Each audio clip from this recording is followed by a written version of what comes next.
como eu disse, nós estamos terminando hoje o que nós chamamos de Semana da Família. Recebemos muito de Deus, oramos, mas nessa finalização eu quero repartir uma palavra que, na verdade, é simples, mas para mim tem um valor imenso. Para você ter uma ideia, essa foi a palavra que eu resolvi pregar alguns meses atrás no casamento da minha filha. E olha que eu ensaiei bastante, porque casar a filha amada não é para qualquer um, é só para os fortes, viu? E eu ensaiei bastante para ministrar com graça, mas naquele dia eu estava entre a palavra e as emoções. Eu estava mais preocupado em não perder, o equilíbrio e não começar a chorar ali naquele púlpito, do que em transmitir tudo aquilo que eu tinha a transmitir. E eu também já estava consolado de que normalmente num casamento o pastor prega para os noivos, né? E os noivos nunca prestam atenção no que o pastor está pregando.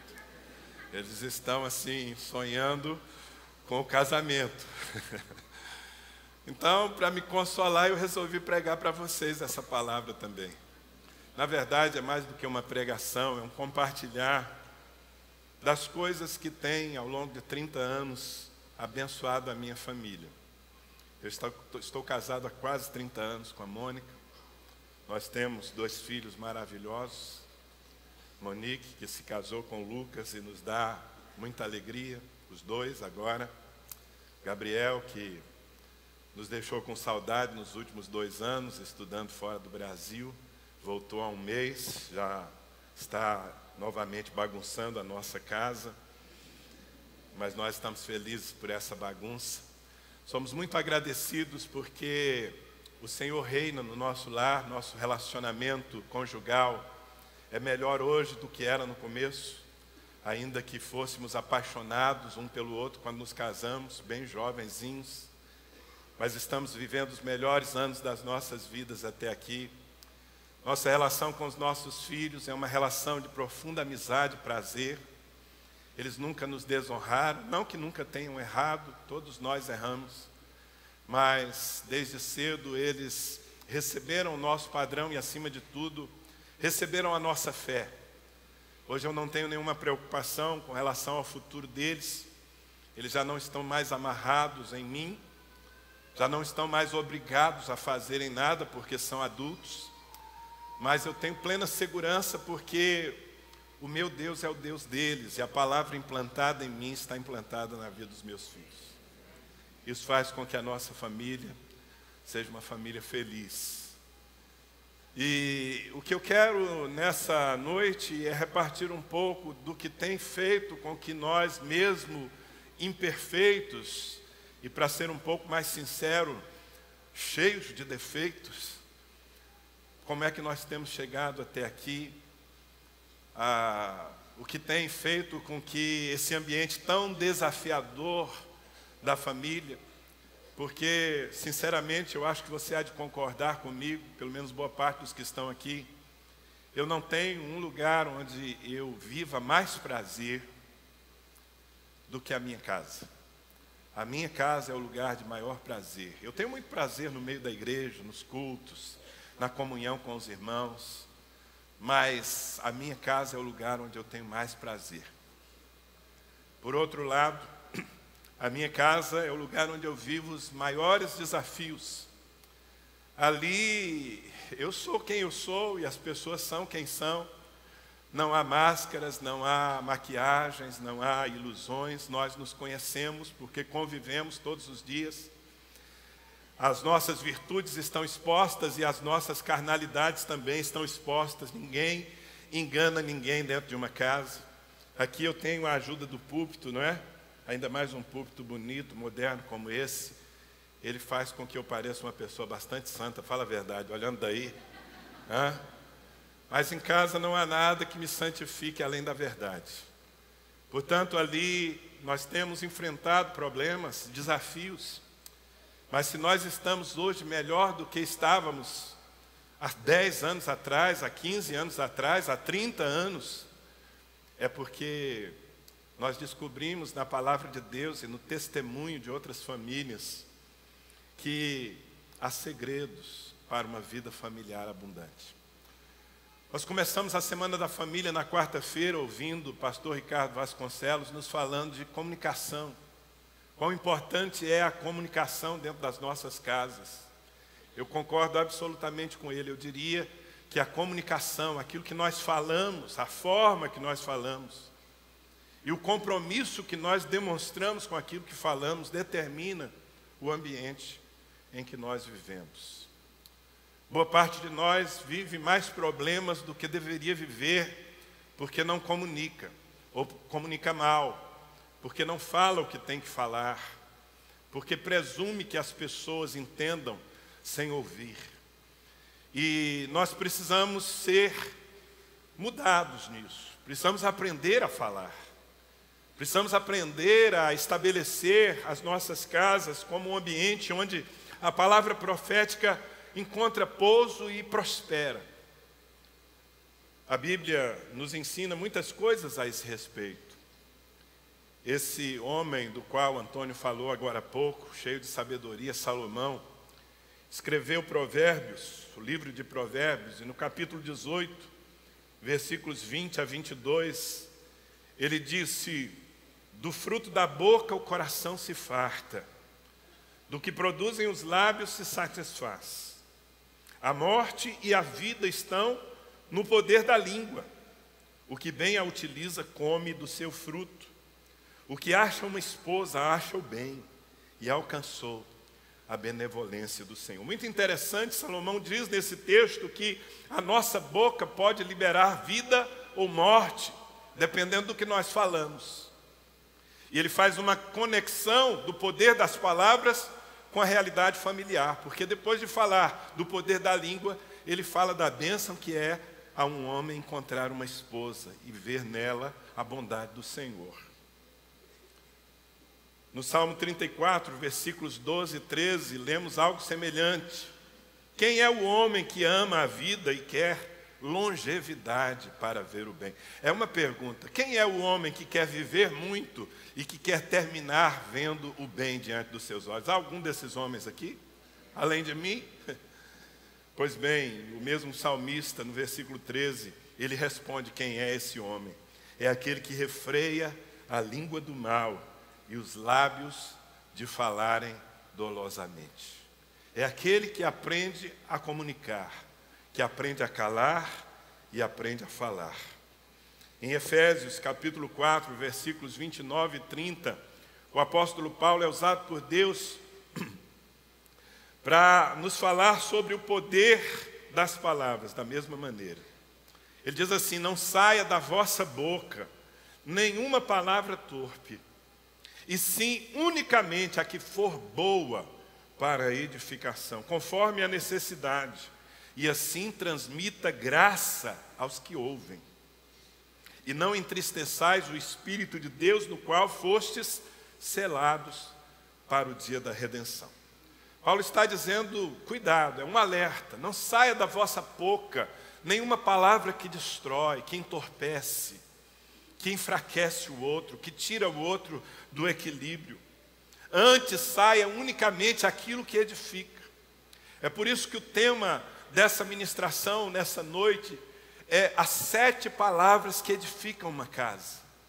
Na verdade, eu quero aqui, irmãos, compartilhar sobre 7 expressões que obviamente têm que ser acompanhadas pelas atitudes adequadas e que, se tornarem essas expressões parte do nosso cotidiano familiar, elas vão edificar casas sólidas, famílias abençoadas, que se tornem referência para outras famílias e que possam, através de si, cumprir a promessa que Deus fez a Abraão, quando ele disse: em ti serão abençoadas todas as famílias da terra. Eu quero compartilhar com vocês 7 expressões, 7 palavras, modo de dizer, 7 expressões que eu tenho procurado verbalizar ao longo do tempo dentro da minha casa. Confesso para vocês que em algumas delas eu já sou muito bom. Em outras delas, depois de 30 anos casado, confesso que ainda estou aprendendo, que ainda preciso ser mais abundante. Mas o fato é que essas expressões têm sido o tempero que dão sabor à nossa vida familiar. O tempero que dá sabor ao meu casamento. Por falar em tempero, eu me lembrei do meu almoço de hoje. Eu estou sendo muito abençoado nesses dias. Uma irmã muito querida veio lá do Pará, a terra onde eu cresci, e ela trouxe assim, isopores com as iguarias lá do norte. Tucupi, jambu, cupuaçu, bacuri. Não estou falando em línguas, não. Isso é coisa que, se você não conhece, você precisa conhecer antes de morrer. Bom, se não conhecer antes de morrer, eu acredito que essas coisas vão estar no céu também. E nós temos desfrutado não apenas dessas iguarias, mas do tempero. A Alice está por aí, não? Onde é que está a Alice? Ela está? Ah, tá, Alice, você tem que ficar em pé, porque você é culpada pelas minhas calorias desse fim de semana. Essa irmã querida, paraense da Gema. Deus abençoe você, Alice, pelo seu talento e pelo seu carinho. Mas eu me lembrei da Alice porque eu falei de tempero. Não basta ter os ingredientes se você não sabe usá-los, não é verdade?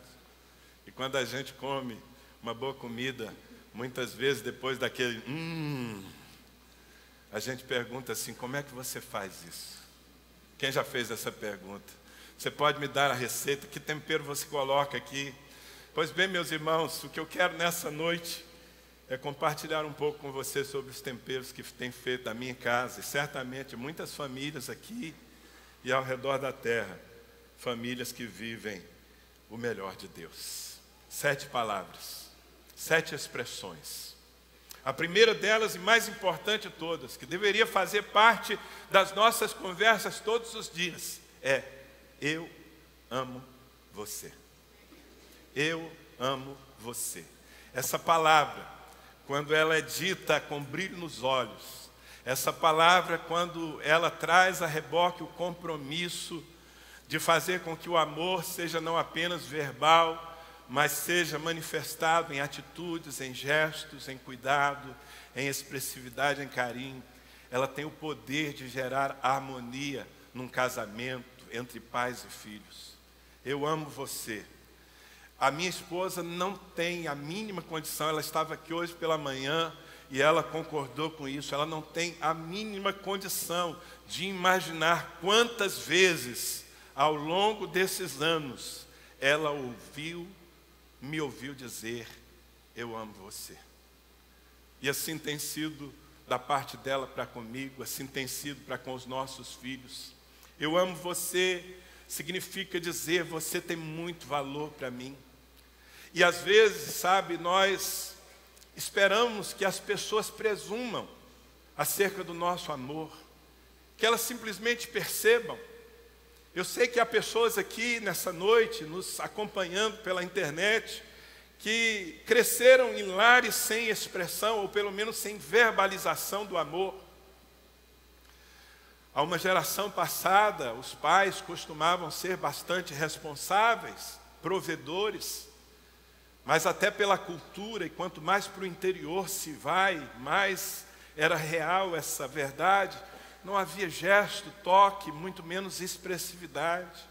Talvez alguns de nós tenhamos crescido em ambientes assim, onde o amor existia no esforço de uma mãe, acordar cedo, lavar todas as roupas, cuidar da casa, fazer a melhor comida, ou no suor de um homem que saía bem de madrugada de casa para buscar o pão. E isso é amor, certamente é amor, mas ele nunca foi verbalizado. E quando o amor não é verbalizado, ele se enfraquece em nosso coração. Nós somos seres que precisam ouvir. E quando nós não falamos o que sentimos, nós enfraquecemos no outro a convicção de que são amados, de que é amado.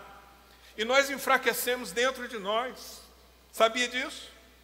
Eu queria que você soubesse que o amor, embora seja forte, normalmente vejo casais se encontrando no altar, se casando, começando a vida dois, começando a edificar uma família, e há muita paixão na maioria deles, com exceção daquele que está se casando obrigado, com uma carabina na cabeça, não é?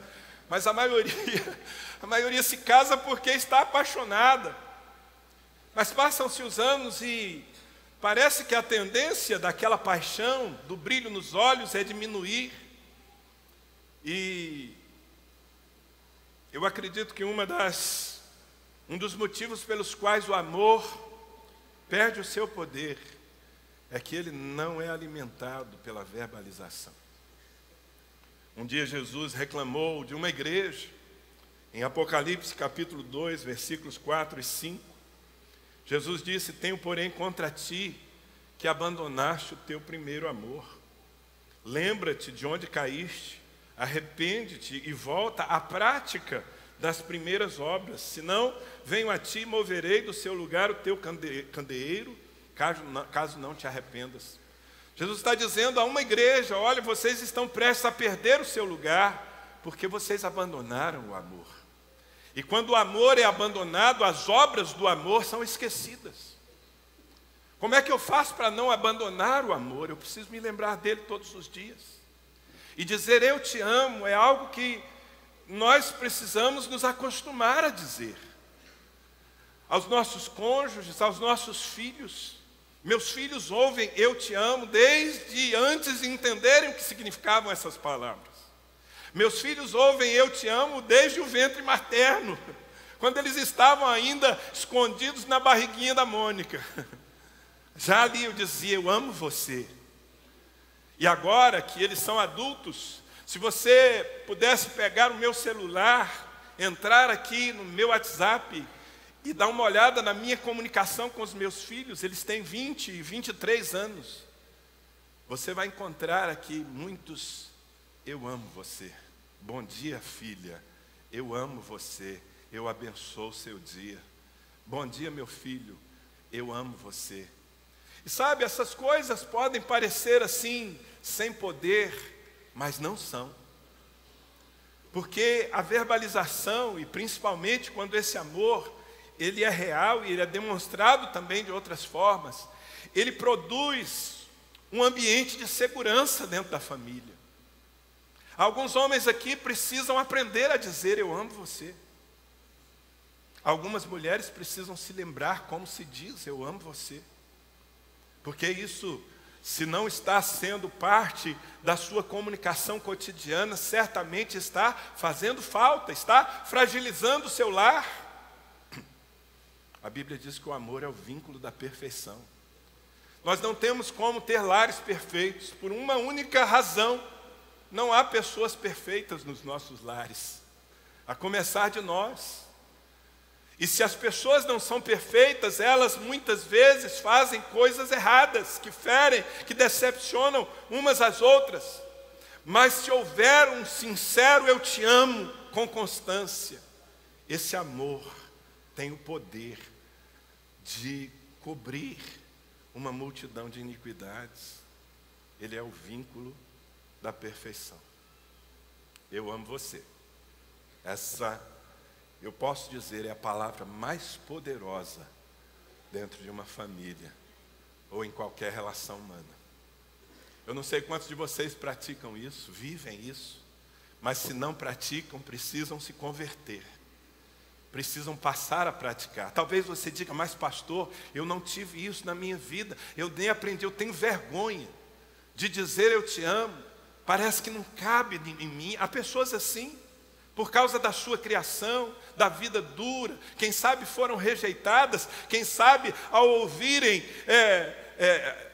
expressões dos seus pais, em vez de eu te amo, ouviram coisas terríveis, como você nunca deveria ter vindo à luz, você não deveria ter nascido, você é um estorvo. Eu sei que há histórias assim, e às vezes nós podemos ficar presos nessa raiz ruim, onde crescemos, ou podemos agir em fé e nos lembrar que nós nascemos de novo numa outra realidade a partir da cruz de Jesus Cristo. E que quando nós nascemos de novo, nós recebemos um Pai, e esse Pai celestial nos diz do começo ao fim da sua palavra. Abra a sua Bíblia em qualquer lugar e a mensagem central será: eu amo você. Se você não decorar nenhum versículo da Bíblia, mas você se lembrar e entender qual é a mensagem central da Bíblia, você estará seguro, porque a mensagem central de Deus para os homens é: eu amo você. Todos os dias Ele nos diz isso. Basta você abrir a Bíblia, ou basta você olhar para um nascer do sol ou para um pôr de sol, e você vai ver com um pouco de sensibilidade, vai ouvir Deus dizendo: eu amo você. Você pode se espelhar nisso. Você pode usar dessa nova raiz que você tem, e você pode fazer jorrar essa fonte sobre a vida do seu marido, da sua esposa, dos seus filhos, dos seus pais. Não é uma questão de que eles mereçam ou não.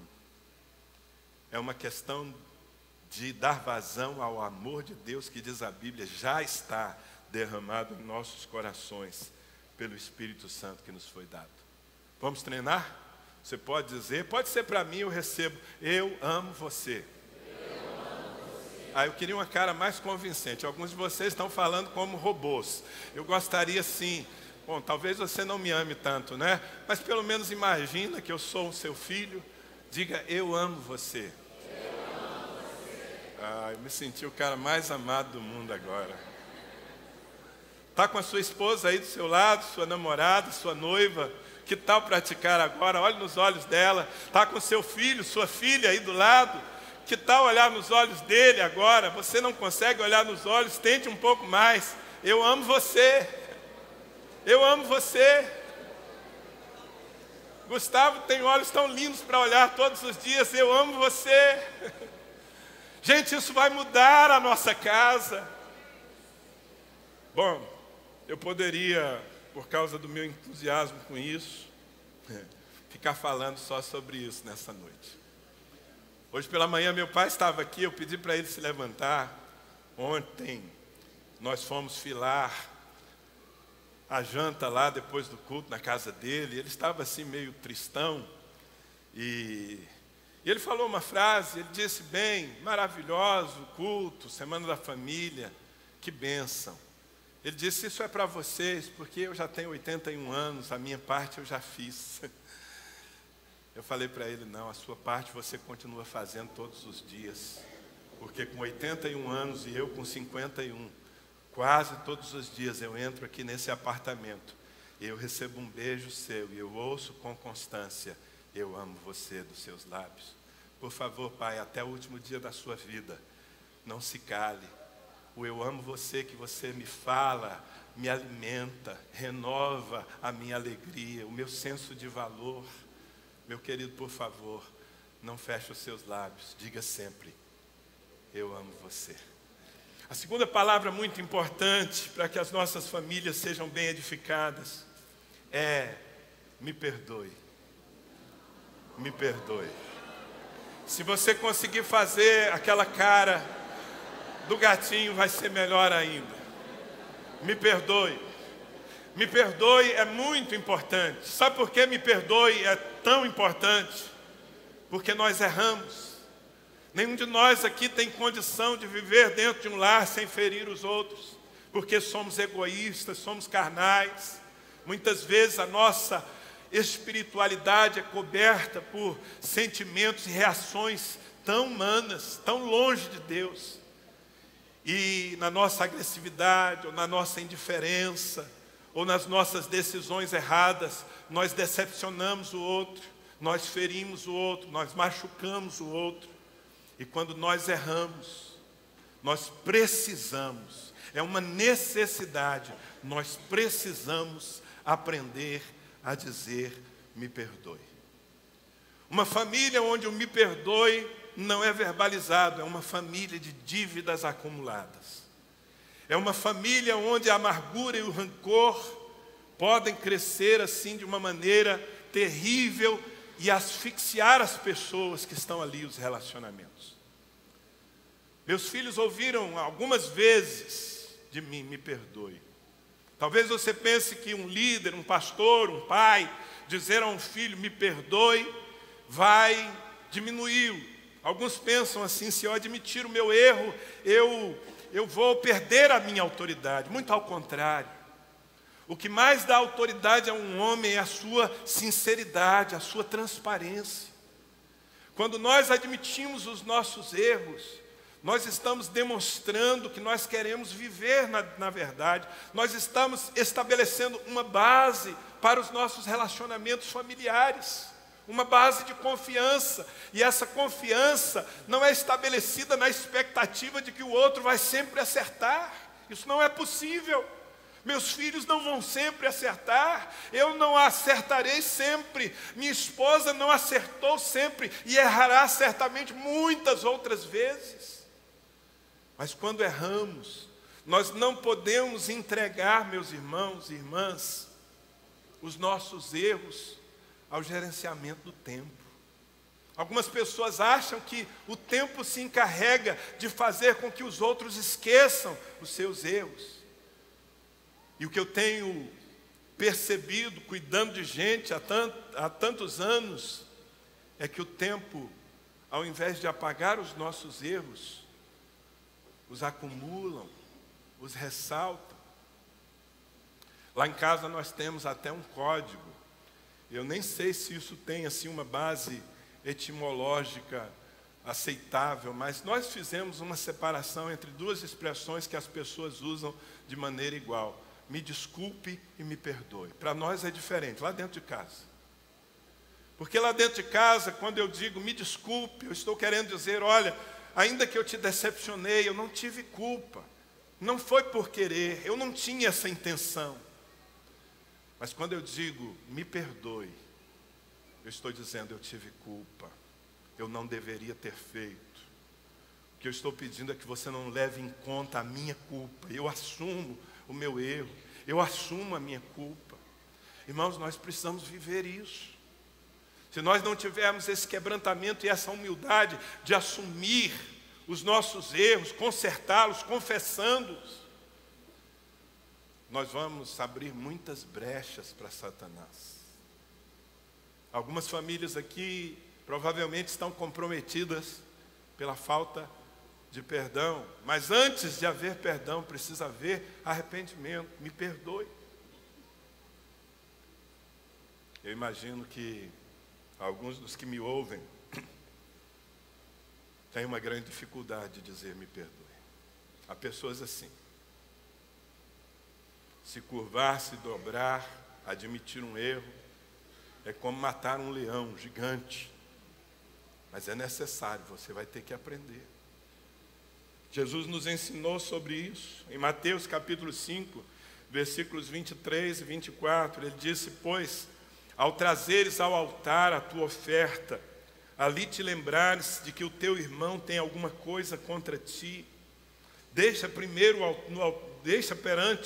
o altar a tua oferta, vai primeiro reconciliar-te com o teu irmão, e então voltando faze a tua oferta. E se isso vale para a relação entre irmãos de fé, que dirá dentro de uma família? Deus não aceita a sua oferta se você está em litígio, se o seu irmão tem alguma coisa contra você. Agora imagine que peso isso tem se o seu irmão for a sua esposa, for o seu marido, for o seu pai, for o seu filho. Me perdoe. Tiago, capítulo 5, versículo 16, ele diz assim, confessai, pois, os vossos pecados uns aos outros, e orai uns pelos outros para serdes curados. Confessai os vossos pecados. Muitas famílias estão doentes, muitos casamentos estão adoecidos, por falta de confissão. Confissão daquilo que é evidente. Porque muitas vezes eu firo o meu cônjuge, a minha esposa, o meu filho, o meu pai, e eu firo e todo mundo vê. Está evidente. E quando eu firo, eu preciso admitir e preciso dizer, me perdoe. Mas muitas vezes eu firo em oculto. é o homem ou a mulher que trai a confiança daquela pessoa com quem tem uma aliança e se perde na pornografia, na internet, sozinho. Uma brecha se abre no meio daquele casamento, demônios começam a atuar naquela relação sem que as pessoas entendam o porquê. E o que está faltando é: me perdoe, eu tenho traído você, ainda que virtualmente, eu tenho me entregado a fantasias, quando o meu coração, o meu prazer deveria ser só seu. Me perdoe. Confissão. É preciso ser corajoso para fazer confissão. Mas nós só vamos ter lares limpos se me perdoe se tornar algo corriqueiro. Mas corriqueiro, pastor? Sim, corriqueiro, porque corriqueiramente nós ofendemos um ao outro. Sim ou não? O meu filho me tem como seu confessor. Se ele erra, se ele cai, se ele tem alguma situação em que a santidade de Deus é ferida, aos 20 anos, a primeira pessoa que ele tem procurado sou eu. Pai, eu preciso te confessar que eu errei. E se ele faz isso é porque ele aprendeu um princípio. E se ele aprendeu um princípio é porque ele viu esse princípio sendo praticado por quem se fez referência para ele. Ele me viu muitas vezes dizendo: filho, eu cometi um erro, me perdoe. Ele me viu assumindo as minhas carnalidades diante da nossa família. Por favor, meu irmão, o tempo não resolve os nossos pecados. É preciso dizer: me perdoe. Uma terceira palavra muito importante no ambiente das nossas casas é obrigado. Quantos gostam de dizer obrigado? Mesmo? Às vezes nós dizemos obrigado ao estranho, dizemos por formalidade, dizemos porque fomos beneficiados por alguém que não seja tão próximo de nós e nos sentimos na obrigação de dizer obrigado. Mas eu estou falando de relacionamentos familiares. Eu estou falando das pessoas que estão conosco todos os dias. Eu estou falando de gente que está fazendo o que tem que fazer. Quantos de vocês aqui são homens casados? Qual é o prato predileto que a sua esposa faz, o que mais você gosta? Fala para mim aí. Hã? Não, gente, ela não cozinha bem, não? Pelo menos disfarça, vai. Vou contar de 1 até 3, eu quero que os homens falem, eu quero ouvir. Quem sabe eu vou até almoçar na sua casa, né? Se você me convencer que é bom mesmo. Homens, qual é o prato mais delicioso que a sua esposa faz para você? Uau! Me deu água na boca isso aí. Agora posso te fazer uma pergunta? Posso fazer uma pergunta? Quantas vezes você disse obrigado? Quantas vezes você disse: está uma delícia, meu amor, obrigado por gastar tempo fazendo o melhor para mim? Quantas vezes você disse a um filho seu que se esforçou por tirar uma boa nota na prova, por honrar o dinheiro que você paga para mantê-lo numa boa escola? Quantas vezes você...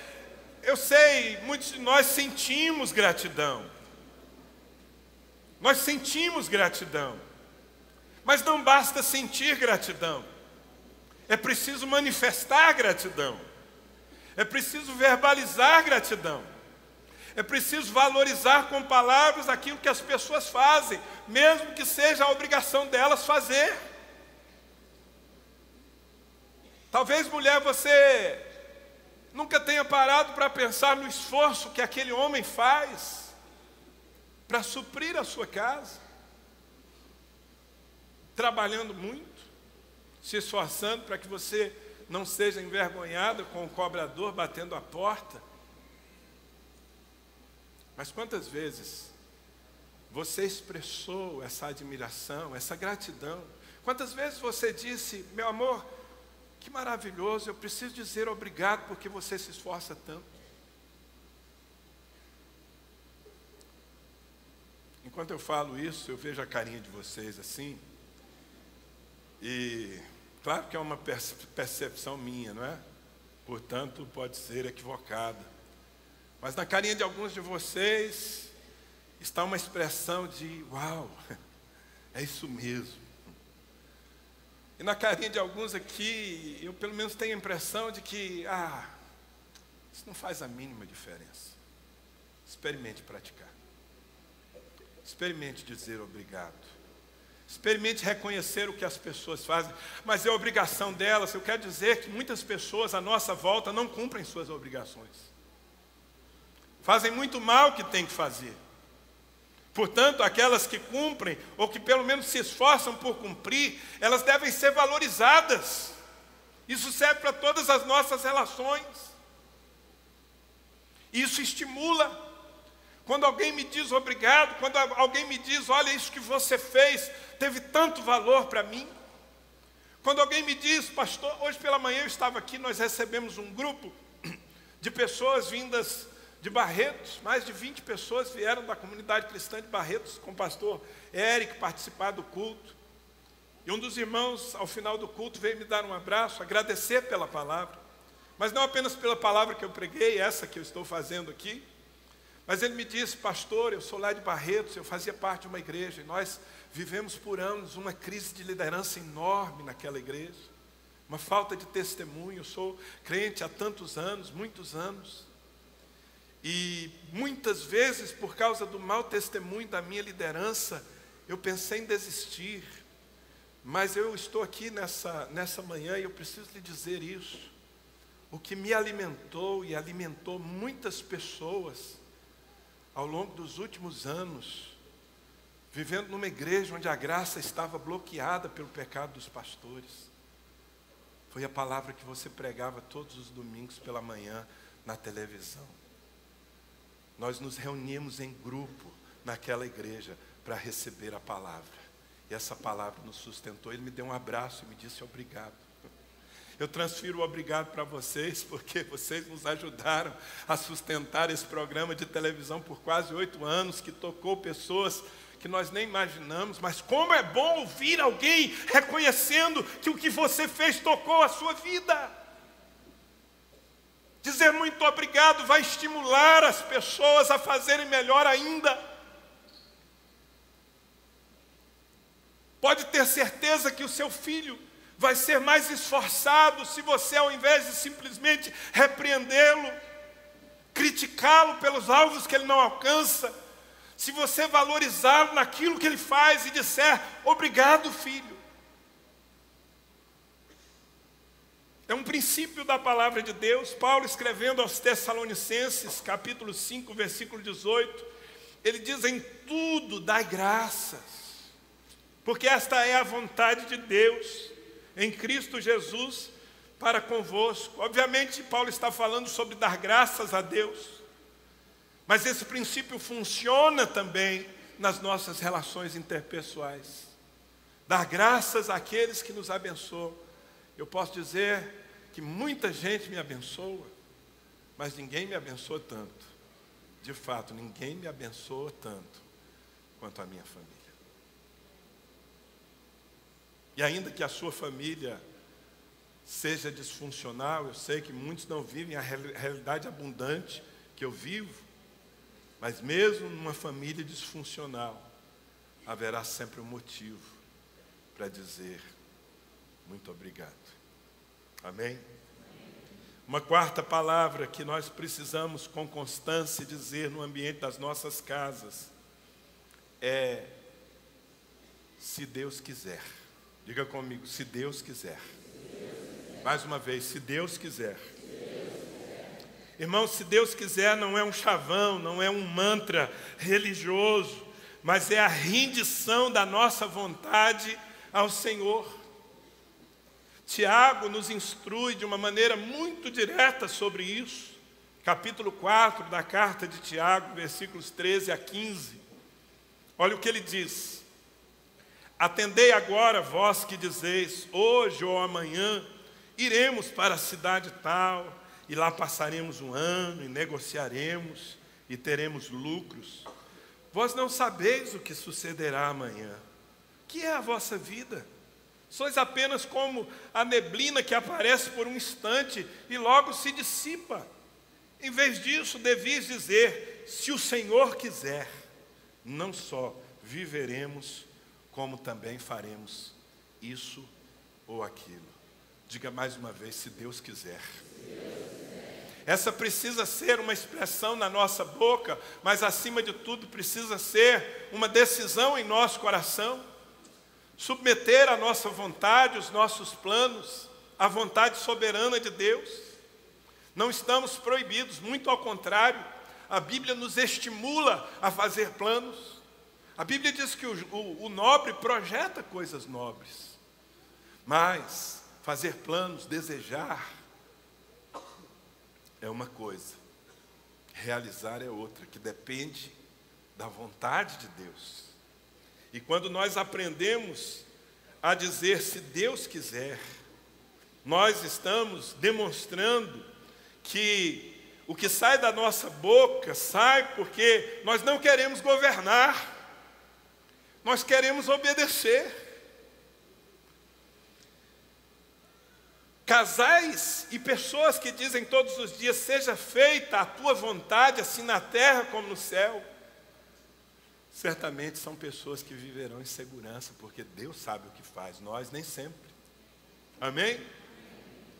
Um homem, chefe de família, que assume o governo da sua casa, porque está sobre os homens a autoridade principal de uma família cristã, mas mesmo homens chamados para governarem suas casas com o auxílio de suas esposas, precisam entender que eles não são tiranos, ditadores, que suas decisões precisam estar debaixo dessa consciência, se Deus quiser.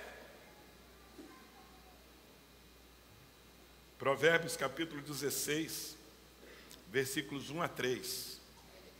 O coração do homem pode fazer planos, está vendo? Você pode planejar, mas a resposta certa dos lábios vem do Senhor. Todos os caminhos do homem são puros aos seus olhos, mas o Senhor pesa o espírito. Confia ao Senhor as tuas obras, e os teus desígnios serão estabelecidos. Quando Jesus nos ensinou a orar, Ele nos ensinou a todos os dias dizer, Pai, seja feita a tua vontade, assim na terra como no céu. Se Deus quiser. Se Deus quiser, revela um coração rendido, um coração que, mesmo sem entender, se submete. Quando nós transmitimos, sabe, irmãos, prestem atenção. Estou falando de coisas que nós vivemos e dizemos. Uma criança, vocês têm uma criança linda, uma criança que ouve os seus pais dizerem com constância, se Deus quiser, nós vamos fazer essa viagem juntos. Se Deus quiser, eu vou ter um emprego melhor. Se Deus quiser, ela vai aos poucos absorvendo uma ideia, uma verdade que, se incorporar da vida dela, vai fazer com que ela viva bem, porque o caminho do Senhor é perfeito. Amém, meus queridos? A quinta palavra, você está comigo, né? São 32, mas nós já estamos na quinta, graças a Deus. A quinta palavra tem muito a ver com a última, é vamos orar. Vamos orar. Vamos orar é um convite. Se necessário, tem que ser um apelo que devemos fazer uns aos outros dentro de casa, todos os dias. Vamos orar. Na bonança, é a melhor maneira de nós não nos distanciarmos de Deus. Sabe quando as coisas vão bem? Quando tudo vai bem, tudo está tranquilo, tudo está dando certo, você corre um grande risco. Um grande risco, que é se distanciar do Senhor, se distrair com a vida, passar a desfrutar das coisas que Ele está lhe dando e achar que tudo se resume em desfrutar. Quando tudo vai bem, nós precisamos olhar uns para os outros e dizer: vamos orar. Vamos orar juntos, ou separados. Pais que estão preocupados com o presente e com o futuro dos seus filhos, precisam dizer aos seus filhos: vamos orar. Sabe, muitas vezes na minha vida, oração não é uma disciplina fácil. Não é fácil orar. Quantos sabem que não é fácil orar? Eu digo manter uma vida, uma rotina de oração. Quantos sabem que não é fácil? Porque a nossa carne não ama orar. Na verdade, ela odeia. Quando já descobriram que a sua carne odeia orar? Mas é necessário orar.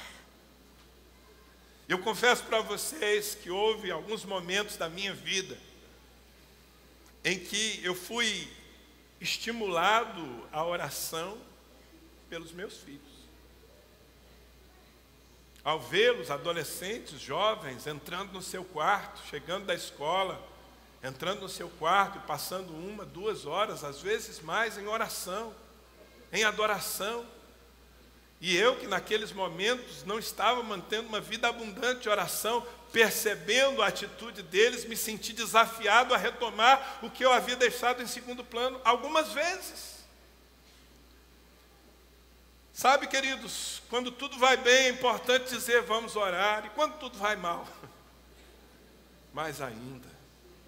Às vezes nós nos desesperamos, o lar entra em confusão, porque o dinheiro está faltando, porque a enfermidade está ameaçando, e nós passamos pelo nível de estresse, a agredir uns aos outros, a descarregar sobre o outro a nossa ansiedade, e o ambiente só vai deteriorando, quando na verdade, quando as coisas estão fora de controle, nós precisamos, antes de qualquer outra coisa, dizer uns aos outros dentro de casa: vamos orar. E quando uma família dobra os seus joelhos diante de Deus, quando um casal se prostra no altar e diz: Senhor, nós te buscamos, aquela casa pode estar vivendo um inferno, uma janela do céu vai se abrir ali. Oração é essencial nas nossas vidas e nas nossas famílias. Vocês que têm filhos pequenos têm uma oportunidade maior do que a dos que já têm filhos maiores e já criaram seus filhos. É de estabelecer o hábito do culto doméstico. Se não todos os dias, bom, e muitos pais fazem isso todos os dias. Quando tem os seus filhos pequenos, antes de colocá-los para dormir, ler um texto, uma história bíblica com eles, orar com eles, antes mesmo que eles entendam a profundidade do que significa a relação com Deus. Isso vai criar neles um hábito que os sustentará pelo resto da vida. Essa é a diferença que vemos às vezes em adolescentes bem formados e outros não, mas ambos cresceram na igreja. Uma coisa é crescer na igreja, outra coisa é crescer num lar de oração. E se você tem filhos pequenos, mesmo adolescentes, começar a viver isso vai contribuir muito para a estabilidade da sua casa. Jesus, em Mateus capítulo 6, versículo 6, ele diz assim: tu, porém, quando orares, entra no teu quarto e fechada a porta atrás de ti, orarás a teu pai que está em secreto, e teu pai que vem em secreto te recompensará. É interessante, Jesus está ensinando aqui em Mateus capítulo 6, os seus discípulos a orarem, mas o ambiente que ele descreve para a vida de oração não é o ambiente do templo. Ele não diz: quando tu entrares no templo, ora a teu pai que está em secreto. Ele diz: quando tu entrares no teu quarto, é a sua casa, o melhor lugar de oração. Vamos orar? Sexta palavra, você está comigo, né? Eu ainda tenho uns minutinhos aqui, 4 só. Não, eu não estou escravo disso aqui não, você está? Eu acabo já, mas eu preciso terminar o meu recado. A sexta palavra, muito importante, é estar escrito. Às vezes não diremos exatamente assim, mas está escrito. O que a Bíblia diz deve ser o norte sempre das nossas escolhas e decisões. Está escrito, ou é o que a Bíblia diz, precisa se tornar, preste atenção, a nossa âncora. Sabe por que há lares à deriva, sendo jogados de um lado para o outro pelas circunstâncias e pelos problemas? Porque não existe nenhuma âncora naquelas casas. Nada que as prenda a um lugar de segurança. E a âncora que nós precisamos estabelecer, a única âncora confiável, para estabelecer o padrão e as decisões dentro da nossa casa, é o que está escrito. É a palavra de Deus. Foi com essa frase, está escrito, que Jesus venceu Satanás. É com essa verdade que você vai vencer Satanás em relação à sua família. Está escrito. Aqui nessa casa, o que nós praticamos não é o que nós achamos, é o que está escrito. Nós não nos guiamos pelos modismos, não nos guiamos pelas filosofias dos homens, não nos guiamos por aquilo que parece moderno, nós nos guiamos pela boa e velha palavra de Deus, porque ela é eterna e ela nunca cai por terra. Passarão os céus e a terra, porém as minhas palavras não passarão, diz o Senhor. E é sobre essa base sólida da palavra que nós precisamos determinar as regras da nossa casa. Nossas casas precisam de regras, de limites, irmãos. Não se enganem, não queiram ser como todos os homens. Vocês estão vendo a perdição dessa geração, o desfacelamento das famílias. Por quê? Porque cada um faz o que quer, faz o que pensa, faz o que acha. E os pais acham lindo deixar os seus filhos escolherem desde cedo os seus caminhos. Mas pessoas que querem ter lares firmes precisam estabelecer uma base. E uma base significa, inclusive, limites e regras. Mas regras pautadas em quê? No que está escrito, no que diz a Bíblia. Nós vamos ser testados muitas vezes. Os meus filhos, na sua adolescência, usavam os argumentos que os adolescentes costumam usar, mas na casa de fulano não é assim. E a minha resposta era sempre a mesma: mas nessa casa é assim. Mas o pai de Beltrano não exige isso dele, mas o seu pai sou eu. E o que eu exijo de você, eu exijo a partir de uma verdade que eu creio de todo o meu coração: o que está escrito, a Bíblia Sagrada. Os meus filhos me viram desde que eles se entendem por gente trazer todos os meses o meu dízimo e entregar na casa de Deus. Por quê? Porque está escrito. E justamente por isso, desde que eles começaram a receber uma mesada, eu nem sei se poderia chamar de mesada, tão pequena que era, eles aprenderam que uma 10ª pertence ao Senhor. E com alegria toda a vida eles trouxeram à igreja da criança o seu dízimo.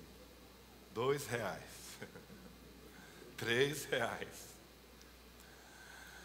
porque está escrito. Amém? Não apenas aprenda o que está escrito, mas sustente o que está escrito. Você que é pai, mãe, você que é filho, que está num lar onde os pais não servem a Deus na sua vida, paute-se pelo que está escrito. Seja luz no velador da sua casa para iluminar os outros. Jesus disse, está registrado em Mateus 7, 24 e 25, todo aquele que ouve estas minhas palavras e as pratica será comparado a um homem prudente que edificou a sua casa sobre a rocha. Caiu a chuva, transbordaram os rios, sopraram os ventos e deram com ímpeto contra aquela casa, que não caiu, porque fora edificada sobre a rocha. Nós conhecemos muito bem esse texto, citamos várias vezes aqui desse altar. Eu não posso garantir, meu irmão, que os ventos não vão soprar sobre a sua família. Não posso garantir que as águas não vão bater com ímpeto contra a sua casa. Eu não posso garantir. Mas eu posso garantir que se o que você faz ali, o que você impõe sobre aqueles que você pode impor, é o que está escrito, As crises podem vir, mas a sua casa permanecerá firme. Amém? Por fim, há uma palavra que talvez ouvindo assim a expressão sem uma explicação não faça sentido, mas ela é fundamental. Nós fazemos parte. Você pode repetir comigo? Nós fazemos parte. Do que eu estou falando? Eu estou falando da necessidade que nós temos como famílias de resistir ao que eu chamo de síndrome da bolha. Você já ouviu falar da síndrome da bolha? Essa síndrome costuma tomar o coração, principalmente de casais jovens, mas ela acomete a velhos também, viu? É a falsa sensação de que nós nos bastamos, de que eu e a minha esposa, às vezes os meus filhos, nós somos uma entidade completa, somos uma família e nos bastamos. Isso é um engano. Porque, na verdade, uma família tem verdadeira proteção quando ela mantém os vínculos e a aliança com uma família maior que se chama igreja.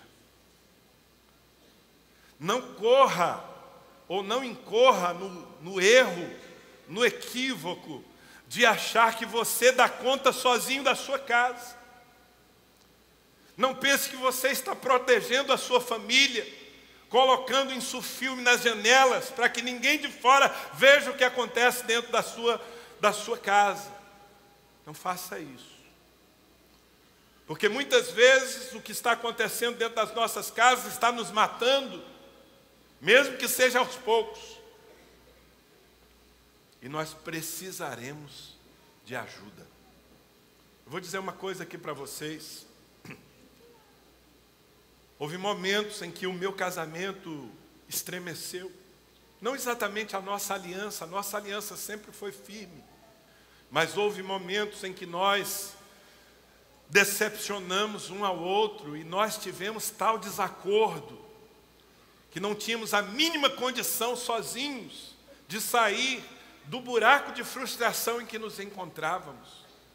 Esse mesmo Danilo aqui que está dizendo para vocês que está vivendo os anos mais felizes do seu casamento, já teve vontade de morrer pela frustração de não conseguir alcançar o alvo.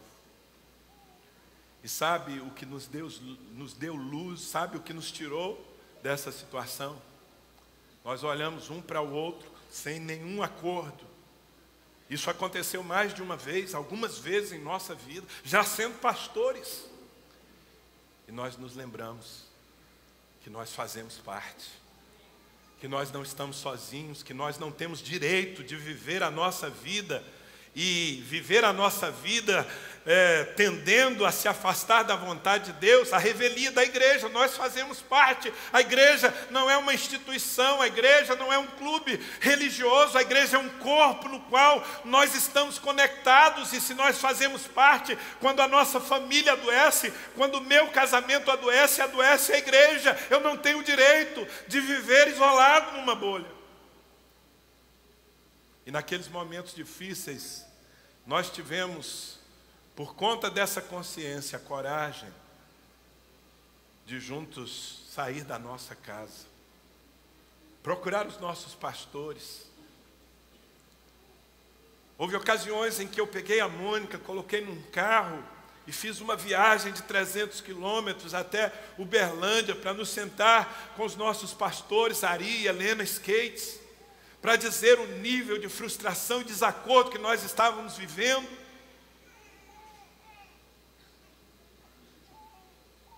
E para pedir que alguém nos ajudasse. Graças a Deus, nós tivemos a ajuda tanto dos nossos pastores aqui, quanto dos nossos pastores de longe. E eu não sei se sozinhos nós teríamos conseguido achar o fio da meada. Achamos. Superamos. Mas e você? A sua casa é uma casa de portas e janelas abertas? Pasmem, meus irmãos. Há pessoas que estão na igreja, que chegam aqui com a cara dos melhores crentes que existem, mas há violência, Há maridos que machucam suas esposas fisicamente e que as intimidam para que elas não digam nada a ninguém.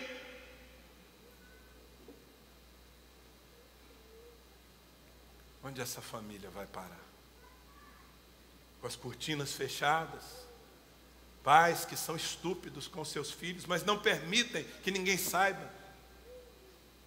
Estão matando essas crianças, adolescentes, estão morrendo dia após dia, nunca serão, dificilmente serão cristãos de vida abundante. Por quê? Porque dentro de suas casas, sabe por quê? Muitos dos rapazes que estão nos presídios agora, se você chegar e conversar com ele, você vai ouvir que eles são oriundos de lares evangélicos. É um absurdo. Mas uma grande quantidade dos delinquentes que há na nossa nação são oriundos de lares evangélicos. Lares evangélicos de janelas fechadas, de portas fechadas. Homens e mulheres que nunca foram pastoreados, porque nunca se mostraram como são. Estão na bolha do seu egoísmo, escondendo os seus pecados, talvez as suas fraquezas. Fazendo pactos de Ananias e Safira. Nunca faça um pacto desse. Você que conhece a história bíblica, sabe que esse tipo de pacto para esconder o pecado que há dentro da nossa casa vai terminar em morte. Nós fazemos parte. Isso não é uma imposição sobre você, meu irmão, minha irmã. Não é um jugo sobre a sua vida. Isso é o maior favor que Deus poderia manifestar a você, permitir que você faça parte da igreja, que com todos os seus problemas, é o ambiente mais abençoado da terra. Fazer parte é um grande privilégio, nós não podemos nos privar disso. Abra as janelas da sua casa, permita que o seu líder conheça você, permita que os líderes, eu sempre fiz questão de que líderes dessa igreja fossem discipuladores dos meus filhos, ainda que eu nunca abri mão de ser o discipulador principal. E por que isso é importante? Para que, se os meus filhos tiverem alguma queixa a meu respeito, eles tenham com quem falar e em quem buscar ajuda. Diga para o seu vizinho, vamos abrir as janelas da nossa casa. Nós fazemos parte de uma igreja, fazemos parte de uma família que é pastoreada. Isso é uma bênção, meus irmãos.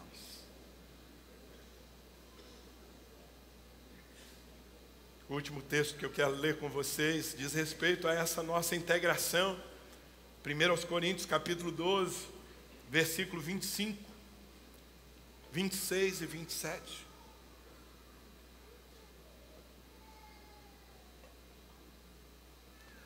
Para que não haja divisão no corpo. Pelo contrário, cooperem os membros com igual cuidado em favor uns dos outros. De maneira que se um membro sofre, todos sofrem com ele. E se um deles é honrado, com eles todos se regozijam. Ora, vós sois corpo de Cristo. E individualmente, membros desse corpo. Amém? Diga, nós fazemos parte. Nunca se isole, nunca encubra as suas fraquezas. Nenhum de nós aqui chegará à linha de chegada sozinho. Quantos recebem essa palavra? Quantos entendem que a misericórdia de Deus lhes está dando bases para viverem uma vida familiar abundante? Você tem o tempero. Agora você tem o tempero. Eu espero que você use. Amém? Vamos ficar em pé.